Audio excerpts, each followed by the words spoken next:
Hello students, नमस्ते। कैसे हो आप सब बच्चों? आपका पाठ 9 चल रहा है प्रकाश, और हम इस पाठ के लगभग समाप्ति की ओर हैं। मानव नेत्र की संरचना आप लोग पढ़ रहे हो। संरचना में मानव नेत्र के विभिन्न भाग आप लोग पढ़ चुके हैं, उसका नामांकित चित्र भी हम बना चुके हैं।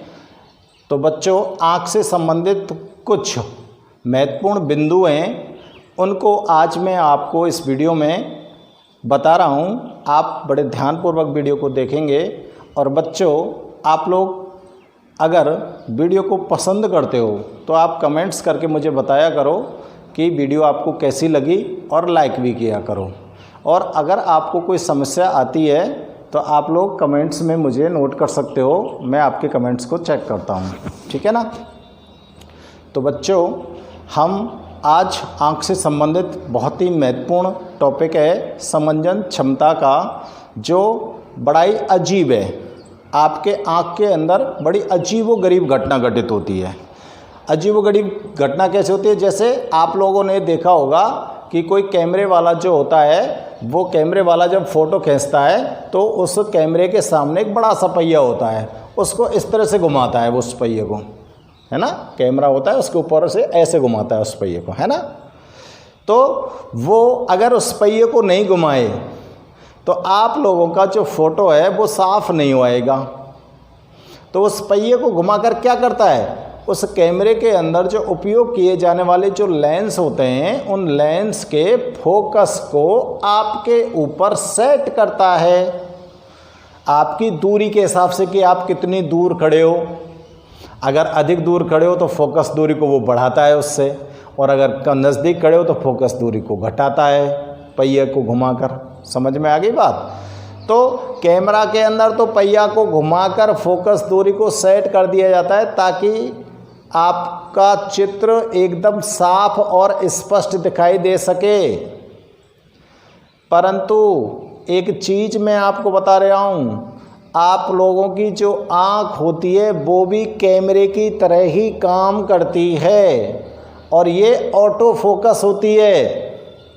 ऑटो फोकस का मतलब, ऑटो माने स्वतः, और फोकस दूरी में परिवर्तन, यानी कि अपने आप आँख आपकी जो होती है वो फोकस दूरी में परिवर्तन कर लेती है। यहाँ पर कोई पहिया घुमाने वाला नहीं है।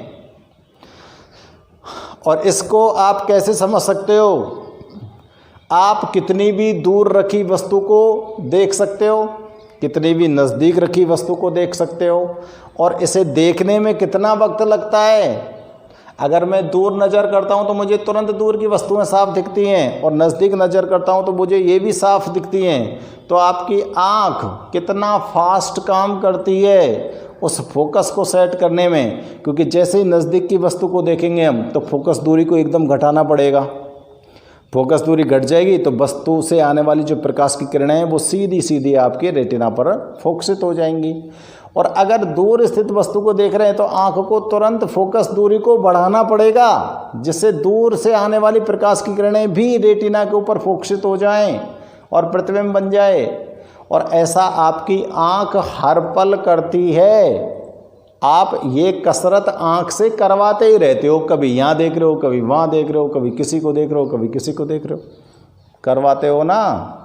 तो तुम्हारी आँख के अंदर जो ये ऑटो फोकस की जो कैपेसिटी होती है, जो क्षमता होती है, यानी कि फोकस दूरी में परिवर्तन की जो स्वतःही क्षमता होती है, उस क्षमता को बच्चों बोलते हैं हम आँख की समंजन क्षमता।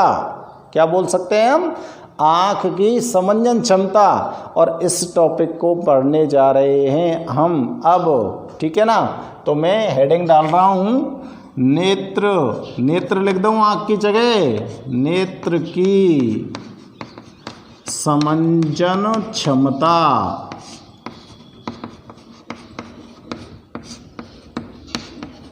ठीक है ना। तो देखो ये कैसे काम करती है समंजन क्षमता। नेत्र जब सामान्य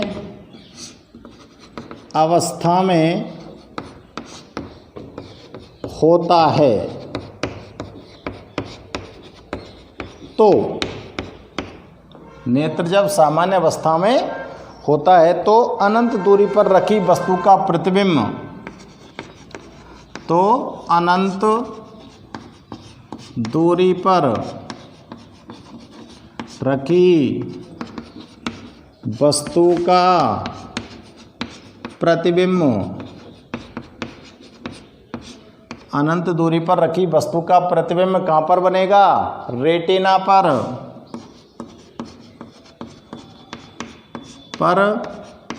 स्पष्ट बनता है। और स्पष्ट बनेगा प्रतिबिंब तो आपको वस्तु भी कैसी दिखाई देगी भाई? फोटो, वो प्रतिबिंब जब रेटिना पे स्पष्ट बन गो तो साफ ही दिखाई देगी, और रेटिना पे साफ ना बन रहा तो वस्तु ना दिख रही, हमको कहना हूँ, ठीक है ना। स्पष्ट बनता है जब वस्तु आँख के पास होती है, जब वस्तु आँख के पास स्थित होती है, बिल्कुल आँख के नज़दीक रखी हुई है वस्तु, तो लेंस की मांसपेशियों में, तो लेंस की मांसपेशियों में, मांसपेशियों को नाम बताओ, पक्षमावी पेशियां, लेंस की मांसपेशियों में स्वतः तनाव होता है, जिससे न लेंस कौन सा नेत्र को सिकुड़कर बीच में से मोटा हो जाता है। अब सिकुड़ के लेंस छोटा होएगो तो इतना बड़ा लेंस था, अब सिकुड़ कर वो इतना बड़ा रह गया तो उसकी फोकस दूरी घट गई। क्या हो गया? फोकस दूरी घट गई, ठीक है ना। और नेत्र लेंस की, नहीं और मत लिखो, जिससे लिखो, जिससे नेत्र लेंस की फोकस दूरी घट जाती है। फोकस दूरी घट जाती है तो क्या हो जाएगा? पास की वस्तु का प्रतिबिंब अतः पास की वस्तु का प्रतिबिंब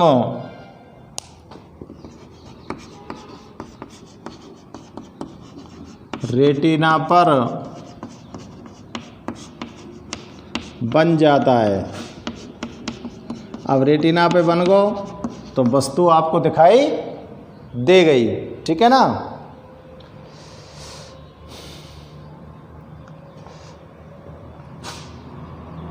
यदि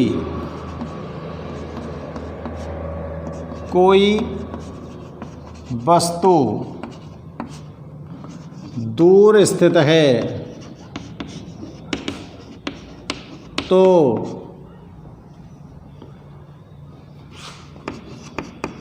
लेंस की मांसपेशियां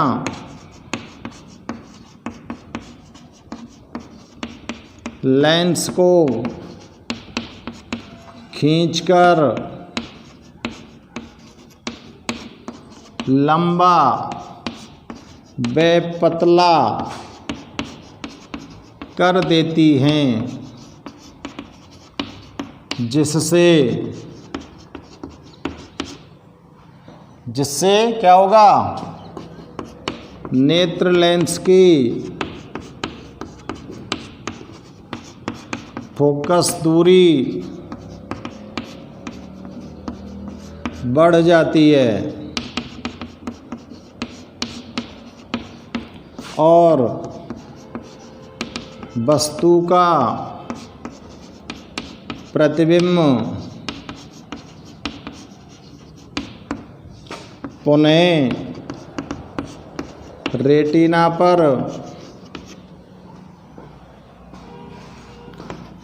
पर बन जाता है।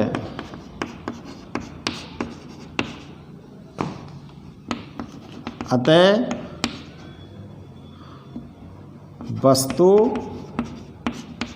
दिखाई देने लगती है। दोनों ही स्थितियों में ऐसा होता है। समझ में आ गई बात? दिखाई देने लगती है अर्थात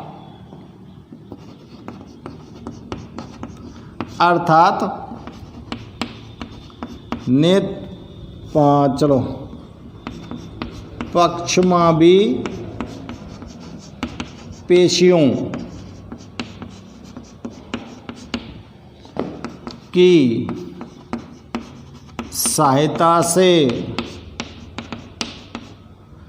नेत्र लेंस की फोकस दूरी में स्वतः ही परिवर्तन करने की क्षमता होती है। इसको ही नेत्र की समंजन क्षमता कहते हैं। ये समंजन क्षमता है। समंजन क्षमता कहते हैं। ठीक है भाई, समंजन क्षमता की परिभाषा आपकी समझ में आ गई होगी। देखो, समंजन क्षमता की परिभाषा अगर आपसे छोटे प्रश्न में पूछी जाती है तो आप सिर्फ नीचे वाली 2 लाइनें लिखेंगे, ठीक है ना। और अगर ये पूछा जाता है कि नेत्र की समंजन क्षमता किसे कहते हैं, समझाओ, तो आपको ये पूरा लिखना पड़ेगा। समझ में आ गई बात? तो जैसे मैंने आपको अवाल बताई कि भाई दूर अगर वस्तु रखी हुई है तो पक्षमावी जो पेशियाँ होती हैं वो नेत्र लेंस को खींचकर लंबा और पतला कर देंगी। लंबा पतला हो जाएगा तो फोकस दूरी बढ़ जाएगी। फोकस दूरी बढ़ जाएगी यानी कि दूर की वस्तु ज़्यादा है तो फोकस कितना हो गया, दूर हो गया ना। और पास रखी है वस्तु तो फोकस कहाँ आ गया, पास आ गया, नज़दीक आ गया। नज़दीक आ गया तो लेंस को सिकुड़ाकर मोटा कर देंगे ये पक्षमावी पेशियाँ, और दूर है फोकस तो खींचकर लंबा और पतला कर देंगी, ताकि वस्तु का प्रतिबिंब कहाँ जाके बन सके, रेटिना पर। और जब तक वस्तु का प्रतिबिंब रेटिना पर नहीं बनेगा तब तक हमको कोई वस्तु दिखाई नहीं देती है। समझ में आ गई बात? क्लियर है ना। तो वस्तु का रेटिना पर प्रतिबिंब बनाना बहुत ज़रूरी होता है, और ये काम आपसे नहीं पूछ के करती है आपकी आँख। पूछती है, बताओ? ये काम आँख स्वतः ही करती है। किसके निर्देश पर? हेड मास्टर के निर्देश पर। हेड मास्टर कौन है तुम्हारे शरीर में? मस्तिष्क। मस्तिष्क के निर्देश पर पक्षमावी पेशियां अपने आप उस लेंस के आकार में परिवर्तन कर देती हैं। ठीक है ना। तो अब आप समंजन क्षमता को नोट करो, मैं अगले पॉइंट्स को और आपको समझाता हूँ। लिखिए इसको, बिल्कुल तरीके से लिखना है बच्चों आपको, ठीक है ना। अब देखो अगला पॉइंट देखते हैं। अगली में हेडिंग डाला हूँ निकट बिंदु।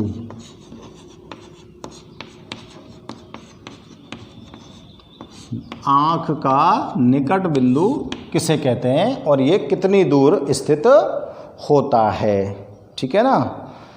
वस्तु की नेत्र से वह न्यूनतम दूरी, वस्तु की नेत्र से वह न्यूनतम दूरी, वह न्यूनतम दूरी जहाँ तक उस वस्तु को वो आँख क्या कर सकती है, स्पष्ट देख सकती है। जहाँ से वस्तु को स्पष्ट देखा जा सकता है, जहाँ से वस्तु को स्पष्ट देखा जा सकता है,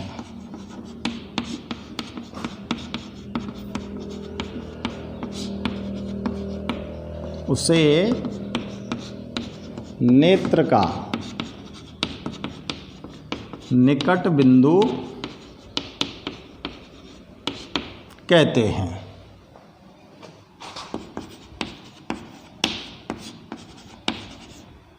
ठीक है ना। और एक सामान्य नेत्र के लिए बिंदु कहाँ पर कितने दूर होता है बताओ? सामान्य व्यक्ति का निकट बिंदु नेत्र से 25 सेमी दूर स्थित होता है। आपकी आंख से 25 सेंटीमीटर दूर स्थित होता है निकट बिंदु। यानी कि इसका मतलब ये है बच्चों कि कोई भी वस्तु का स्पष्ट प्रतिबिंब आपकी आंख से आप 25 सेंटीमीटर दूर वस्तु को रख सकते हो, तो बिना किसी तनाव के आपकी आंख उस वस्तु का प्रतिबिंब बना देगी। अगर 25 सेंटीमीटर से नज़दीक रखते हो तो आपको आपकी आंखों पर तनाव महसूस होगा और आपके दर्द होने लग जाएगा। और ज़्यादा नज़दीक से अगर आप उसको देखोगे तो बहुत ज़्यादा दर्द होने लग जाएगा, नहीं देख पाओगे ना। तो जहाँ तक आप उस वस्तु को बिना किसी तनाव के देख सकते हो वही निकट बिंदु है आपका। और एक सामान्य व्यक्ति के लिए इसे 25 सेंटीमीटर की दूरी पर निर्धारित किया गया है। ठीक है भाई। और अब देखते हैं हम दूसरा पॉइंट, दूरतम बिंदु या दूर बिंदु। दूरतम बिंदु, दूरतम बिंदु किसको बोल सकते हैं हम? ठीक है ना। नेत्र से वह अधिकतम दूरी, नेत्र से वह अधिकतम दूरी जहाँ तक, अधिकतम दूरी जहाँ तक वस्तु को स्पष्ट देखा जा सकता है।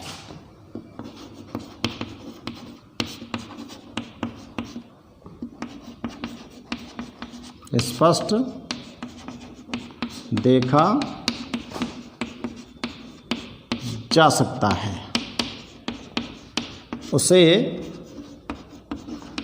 दूरतम बिंदु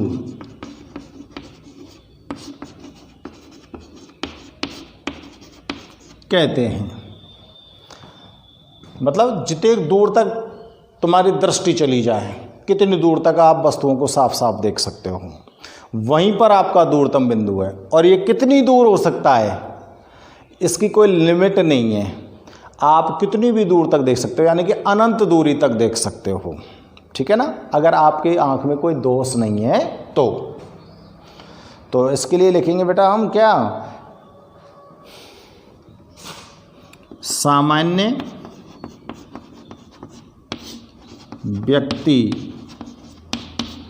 के लिए यह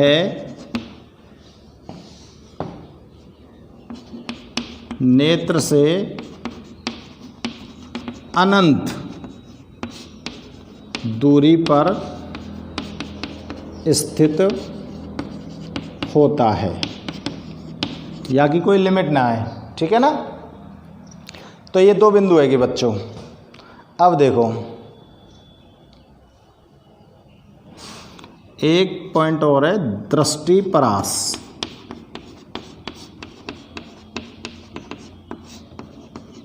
दृष्टि परास का मतलब है तुम्हारे देखने की जो क्षमता है वो कहाँ से लेकर कहाँ तक है। तो देखो हम आपकी आँख की बात कर रहे हैं।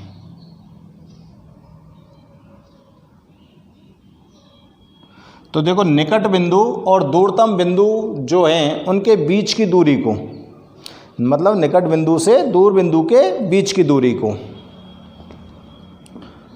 किसी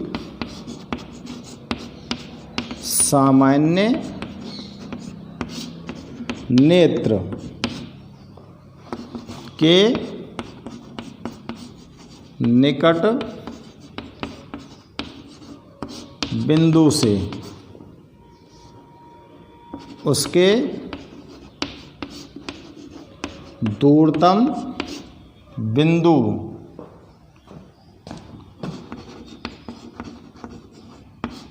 तक के बीच की दूरी को दृष्टिपरास कहते हैं। दृष्टिपरास कहते हैं। तो ये 3 परिभाषाएं बहुत ही इम्पोर्टेंट परिभाषाएं बच्चों, तीनों की तीनों, और तीनों परिभाषाओं को आप समझ गए होंगे। निकट बिंदु कहाँ पर होता है, दूर बिंदु कहाँ पर होता है, और दृष्टिपरास। दृष्टिपरास का मतलब है कि तुम्हारी देखने की क्षमता कहाँ से लेकर और कहाँ तक है। यानी कि हमारी आँख की जो देखने की क्षमता है सामान्यतया वो 25 सेंटीमीटर, मतलब आँख से 25 सेंटीमीटर दूर से लेकर अनंत दूरी तक है। जहाँ तक तुम्हें दिखाई दे कोई वस्तु वहाँ तक है। ठीक है ना। तो इन तीनों परिभाषाओं को नोट करिए आप।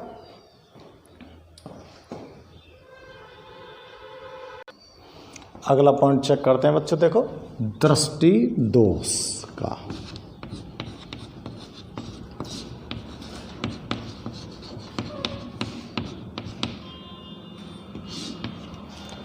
दृष्टि दोष क्या होता है? देखो, उम्र बढ़ने के साथ साथ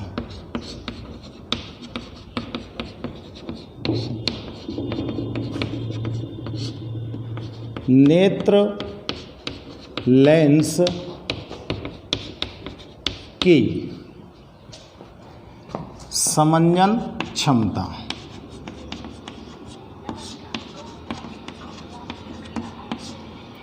नेत्र लेंस की जो समंजन क्षमता होती है वो घटने लगती है।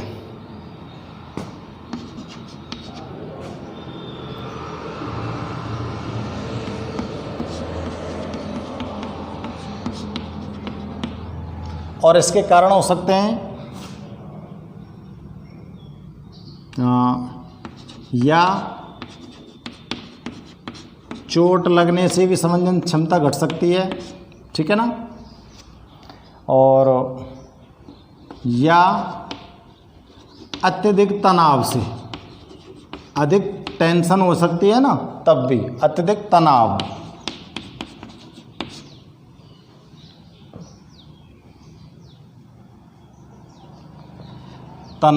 से भी घटती है। ठीक है ना। सामान्य आपकी उम्र बढ़ने के साथ साथ भी समंजन क्षमता घट सकती है, अत्यधिक तनाव से भी घट सकती है, और चोट लगने से भी आपकी समंजन क्षमता घट सकती है, अथवा समंजन क्षमता खत्म भी हो सकती है, अथवा यह क्षमता खत्म भी हो सकती है।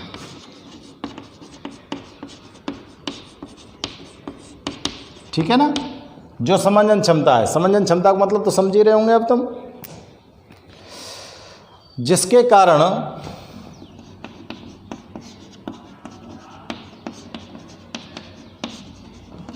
नेत्र लेंस की पारदर्शिता समाप्त हो जाती है।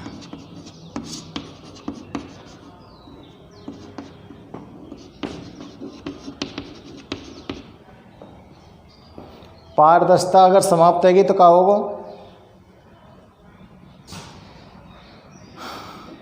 अतः इस स्थिति में या तो हमें दिखाई देना बंद हो जाता है,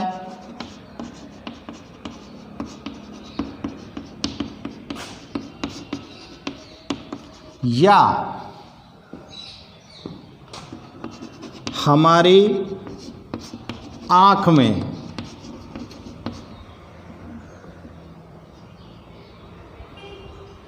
दिखाई देना बंद हो जाता है, बिल्कुल बंद हो जाता है, या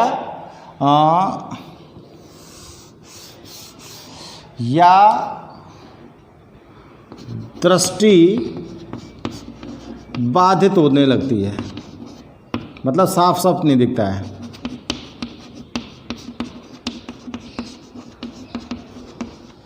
अर्थात नेत्र में विभिन्न प्रकार के दोष उत्पन्न हो जाते हैं।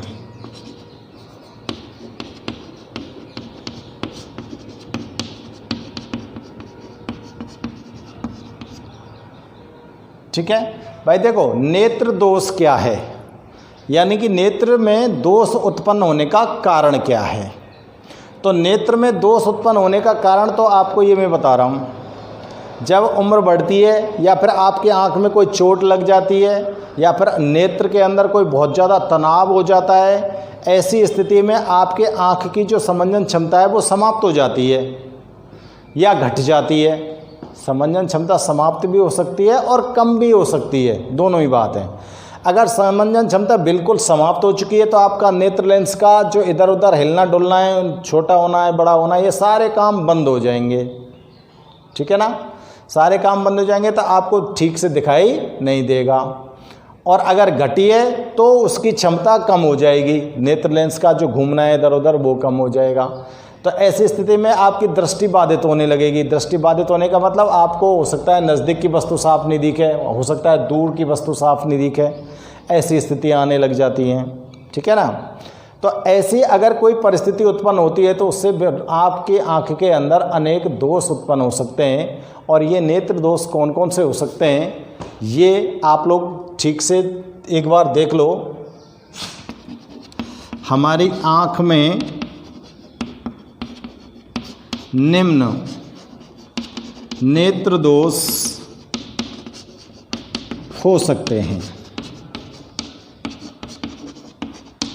ठीक है ना, तो देखो, निकट दृष्टि दोष हो सकता है,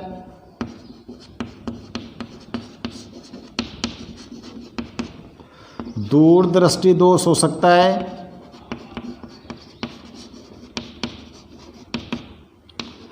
जरा दृष्टि दोष हो सकता है, और एक दृष्टि वैषम्य दोष हो सकता है। दृष्टि वैषम्य दोष हो सकता है। और एक आपने सुना होगा मोतियाबिंद रोग, वो अलग बीमारी है। एक मोतियाबिंद रोग आँख के अंदर होता है ना, तो इस प्रकार के ये दोष आपकी आँख के अंदर उत्पन्न हो सकते हैं। अब देखो इन दोषों के अंदर क्या होता है और इन कौन से दोष के कारण हमको किस तरह की परेशानी आ सकती है और इन दोषों को हम किस प्रकार से दूर कर सकते हैं, इन सब चीज़ों के बारे में बच्चों आपको हम अगले वीडियो में बताएंगे। यानी कि नेत्र दोषों का वर्णन आपके लिए हम अगले वीडियो में करेंगे। आज के इस वीडियो में तो बस आपको यहाँ तक ही बता रहे हैं। ठीक है ना, तो आप अगर आपको वीडियो अच्छा लगे तो कमेंट करने की बात को मत भूलना और लाइक भी करना। Okay, good bye.